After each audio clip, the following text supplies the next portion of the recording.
కల్తీ నెయ్యి కేసులో సీబీఐ సిట్ క్లీన్ చిట్ ఇచ్చాయని వైసీపీ తప్పుడు ప్రచారం చేస్తుందన్నారు ఏపీ సీఎం చంద్రబాబు.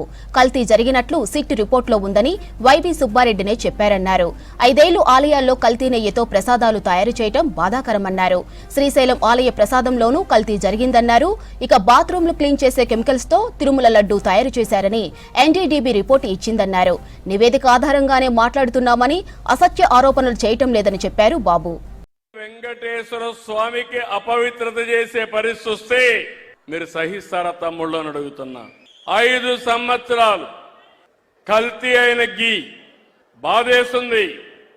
అలాంటి గీ తీసుకొచ్చారు, మామూలు కెమికల్స్ తో తయారు చేశారు. పేపర్లో వస్తే నాకే ఆశ్చర్యం వస్తా ఉంది.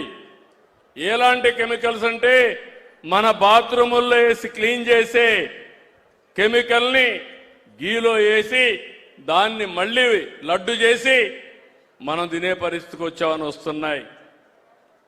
శ్రీశైలంలో కూడా కల్తీ జరిగిందని కెమికల్స్ 2 ఉన్నాయి. కెమికల్స్ వాడినప్పుడు కొన్ని వెజిటబుల్ వాడతారు. వెజిటబుల్ ఫ్యాట్ వాడితే ఎక్కువ రేటు, అనిమల్ ఫ్యాట్ అయితే తక్కువ రేటు. అది కూడా కలిపారని ఎన్డీడీబీ రిపోర్ట్ ఇచ్చే పరిస్థితికి వచ్చింది.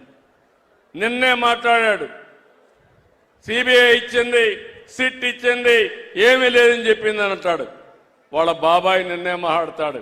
సిట్ చెప్పింది కల్తీ ఉందనింది, కానీ ఎనిమల్ ఫ్యాట్ లేదని మాట్లాడతాడు.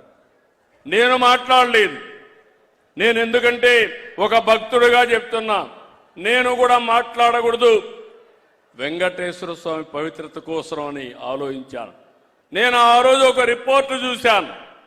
ఆ రిపోర్ట్లో అనిమల్ ఫ్యాట్ ఉందని చెప్పారు. అది కూడా ఎన్డీడీబీ కాఫ్ రిపోర్ట్ చెప్పారు. నేను ఆ విషయమే చెప్పాను. నాకు చాలా మంది కంప్లైంట్ చేశారు, తిరుమల తిరుపతి దేవస్థానం అపవిత్రమైందంటే నేను ముఖ్యమంత్రి అయిన తర్వాత మొదటి ఆర్డర్ని ఒక ప్రైవేట్ ప్రిన్సిపల్ సెక్రటరీని పెట్టుకోవాలి, ఆయనకు పెట్టా. 2వ ఆర్డరు తిరుపతి ఈవోని మార్చి తిరుపతి ఈవోకి మంచి ఆఫీసర్ని ఇచ్చాను.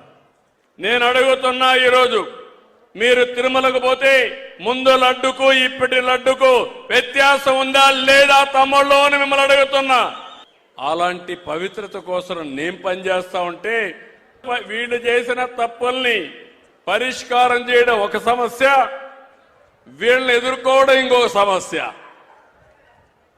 వీళ్ళు పని చేయరు, తప్పుంటే చెప్పరు, సద్విమర్శ చేస్తే నేను కరెక్ట్ చేసుకుంటా, అది చేయరు.